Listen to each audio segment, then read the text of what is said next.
La comparecencia o la citación de los acusados. Apocalipsis 20, 12, 13, 12. Y vi a los muertos, grandes y pequeños, de pie ante Dios. Y los libros fueron abiertos. Y otro libro fue abierto, el cual es el libro de la vida. Y fueron juzgados los muertos por las cosas que estaban escritas en los libros, según sus obras. 13. Y el mar entregó los muertos que había en él. Y la muerte y el Hades entregaron los muertos que había en ellos, y fueron juzgados cada uno según sus obras. En esta ocasión tenemos el privilegio de explorar un tema sumamente profundo y trascendental, directamente extractado de las Sagradas Escrituras, la comparecencia de los acusados, tal como se registra en el libro del Apocalipsis, capítulo 20, versículos 12 y 13. El Señor nos ha convocado a una asamblea solemne para que mediante su palabra ilumine nuestros corazones y mentes, despejando las dudas y proporcionándonos una comprensión más profunda sobre el juicio final. Un evento que congregará a cierto tipo de seres humanos que han pisado este mundo. Y la pregunta, ¿serás tú uno de ellos? En esta ocasión vamos a sumergirnos en una escena desgarradora, donde el mar, la muerte y el Hades entregan a sus moradores, a fin de ser juzgados según sus obras. Hay una citación final. Todos los seres humanos enfrentarán a un día a Jesucristo y ojalá que sea como Salvador y no como juez, porque como Salvador encontrarás gracia y misericordia, pero como juez será implacable y su veredicto. Hebreos 11:27. Y así como cada persona está destinada a morir una sola vez, y después vendrá el juicio.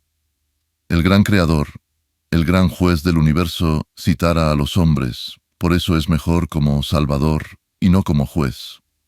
Porque si lo confiesas como Salvador, el hombre en vida recibiera gracia, misericordia y por ende perdón, pero si lo rechazas, lo enfrentarás como juez en el juicio final y oirás la sentencia final que será: apartaos de mí, malditos, al fuego eterno. En este video reflexionaremos sobre la importancia de la condición de los acusados, el estatus social, su ubicación y procedencia. Todo esto con el fin de que nuestro corazón se conmueva y nos despierte la conciencia para arreglar las cuentas ante Dios y así vivir una vida plena en el Señor, aquí y ahora. Porque, como ya lo sabemos, el tiempo apremia y debemos vivir cada día con la certeza y claridad de que nuestras acciones y decisiones tienen consecuencias eternas. No te pierdas de esta experiencia profética y edificante. Permite que el Señor te hable y transforme a través de su palabra. Antes de proseguir, deseo saber si estos videos están siendo una bendición para tu vida, indicándolo con tu apoyo, dejándonos un like y compartiendo estos materiales con tus seres queridos y en tus plataformas sociales. Además, te animo a suscribirte a nuestro canal y activar las notificaciones para estar al tanto de nuestros próximos contenidos. Agradecemos de antemano tu colaboración. Continuemos con nuestro video.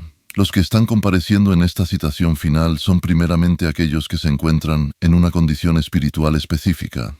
El verso 12 inicia diciendo: y vi a los muertos. Se refiere a seres sin vida, alguien que ha exhalado su último aliento y es más que una referencia a la condición física. Se refiere a la condición espiritual que, por estar sin Cristo, su condición es de muertos en delitos y pecados.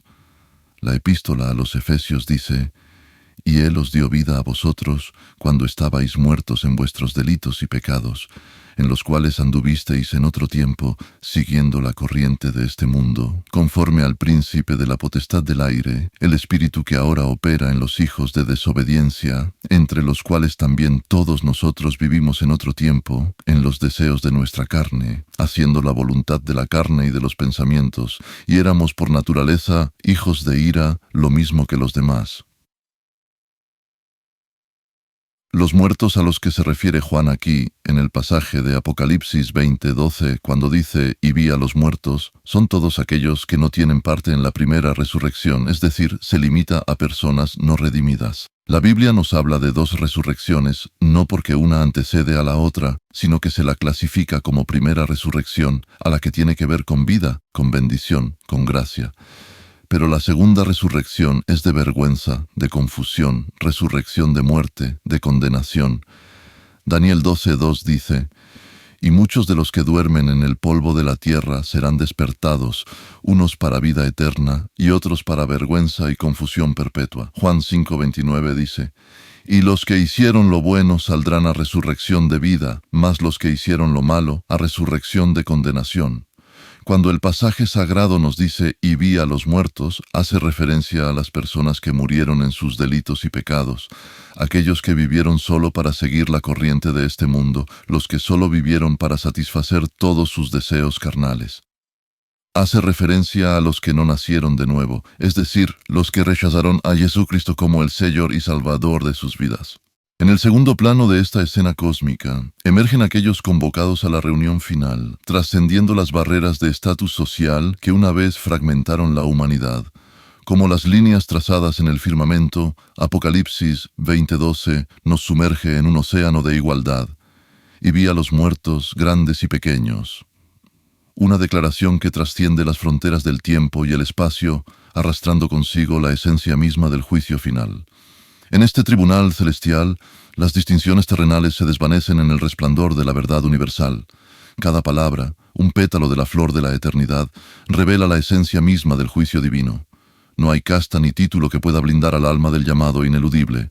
En este sagrado encuentro, la grandeza y la modestia se funden en un solo eco, resonando en las cámaras del destino. Ni el poderoso rey coronado de laureles, ni el humilde campesino que ara los campos, escaparán a esta danza cósmica de justicia. Las olas del tiempo arrastran consigo los destinos entrelazados de aquellos que una vez caminaron sobre la faz de la tierra. No hay rincón oscuro ni rincón remoto que pueda ocultar el llamado final. Ante los ojos del Todopoderoso, la grandeza y la pequeñez se disuelven en la vastedad del universo, revelando la verdadera medida del alma humana. En la penumbra de los versículos sagrados, donde las palabras se entrelazan como hilos de un tapiz antiguo, encontramos la tercera observación del texto sagrado, que es la procedencia de aquellos que comparecen a esta citación. En el Apocalipsis 20:13, un pasaje que nos lleva más allá de las letras impresas y nos sumerge en el misterio de lo trascendental. Y el mar entregó los muertos que había en él, y la muerte y el Hades entregaron los muertos que había en ellos. En este verso la voz del profeta se alza como un viento ancestral, sus palabras cargadas de significado. ¿Qué nos dice? ¿Qué secretos oculta entre sus sílabas? Este versículo nos habla, en primer lugar, de manera general, sobre la ineludible citación al juicio final del gran trono blanco, independientemente de dónde se encuentren, ya que un día deberán estar ante quien está sentado en el trono. La citación es ineludible.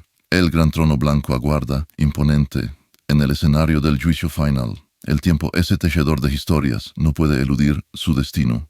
Un día, todos los llamados a esta citación estarán ante quien está sentado en el trono, sin excusas ni evasiones.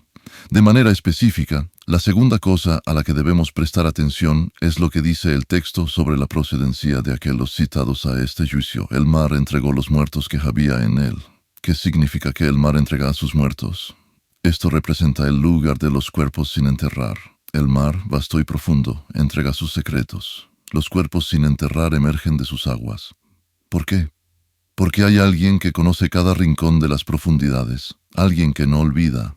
Aunque los seres queridos no sepan dónde descansan los restos de sus amados, hay un conocimiento más antiguo que el tiempo. Y así, aquellos que murieron sin sepultura resucitarán para enfrentar la citación final. La tercera observación que debemos notar es que la muerte entregó sus muertos. Al leer este texto, podemos darnos cuenta de que el sepulcro tendrá que entregar el cuerpo de aquellos que están citados para este juicio final. La muerte, esa sombra que se cierne sobre la vida, también cumple su deber. El sepulcro no puede retener a los muertos, ni siquiera 3 metros bajo tierra pueden ocultarlos de la mirada del Creador. Los huesos, frágiles y despojados, también comparecerán. El juicio no excluye a nadie. Los lugares de sepultura, dispersos por la tierra, se abrirán, y los cuerpos resucitarán, listos para recibir su sentencia. La última observación que nos ofrece el versículo sobre la procedencia de los citados para comparecer en el juicio final es que el Hades entregó los muertos que había en ellos. El Hades o el infierno es la ubicación temporal, donde estaba el alma de aquellos que murieron sin Cristo para esperar la rendición de cuentas ante el gran juez que está sentado en el gran trono blanco. El Hades, custodio de almas. El último acto de esta danza cósmica es ejecutado por el Hades.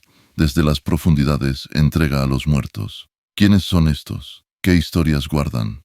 El abismo cede y las almas emergen, como hojas secas arrastradas por el viento. El juicio no distingue entre reyes y mendigos, héroes y villanos.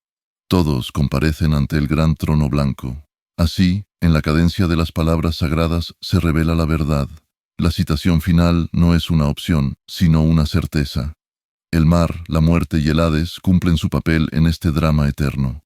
Y nosotros, lectores y testigos, somos convocados a contemplar el desenlace de la historia humana en el escenario del juicio final. Como conclusión diremos que, en el umbral de la eternidad, cuando los libros se despliegan y las almas comparezcan en su citación ante el juicio del gran trono blanco, la balanza de la justicia oscila con solemnidad, y el mar, testigo silente de innumerables historias, cede sus secretos. Cuando la muerte y el Hades, guardianes de los destinos humanos, entregan sus cautivos. Cuando cada vida, cada elección, cada pecado, cada secreto vergonzoso fueron escritas en los libros para que un día sean abiertos y servirán para rendir cuentas en el juicio final. ¿Serás tú uno de los que recibirán esta citación para rendir cuentas ante Dios en el juicio final? Las huellas de tus días vividos en la tierra como letras en un pergamino serán leídas por el juez supremo. El corazón late con temor, pues el veredicto se avecina y la sentencia retumbe como un eco eterno en los oídos de los sentenciados que oirán. Apartaos de mí, malditos, al fuego eterno. ¿Cómo quieres tener tu encuentro personal con Jesucristo como Salvador o juez?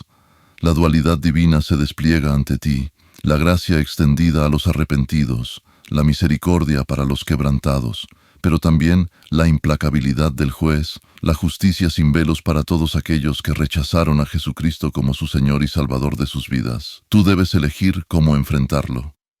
En el eco de Hebreos 11:27, resonamos con la certeza de que todo hombre sin Jesucristo en su vida se enfrentará al juicio final. Una sola muerte, un único juicio. ¿Qué dirán los libros sobre aquellos que rendirán cuentas en el juicio final? ¿Cuánto pesarán los pecados o obras de inmundicia en la balanza divina de los que han de comparecer? El gran Creador, el gran Juez del universo, nos llama a la reflexión. ¿Cómo escribiremos nuestra historia en las páginas eternas? Que nuestras vidas sean un poema de redención, una sinfonía de amor, gracia y salvación. Que nuestras vidas sean un regalo para aquel que triunfó en la cruz del Golgota. Que, hoy que hay oportunidad, nos acojamos de esa sangre preciosa, inocente y sin pecado que fue derramada por Jesucristo en la cruz del Calvario para recibir el perdón y ser salvados de la citación para la comparecencia del juicio final. Y que nuestro nombre sea inscrito en el libro de la vida, donde la tinta divina borra las manchas y restaura las almas. Y así, en la danza de la eternidad, encontremos la paz que trasciende todo entendimiento y que solo Jesucristo da al pecador rendido a Él. Nos vemos en la próxima entrega y que Dios les bendiga ricamente.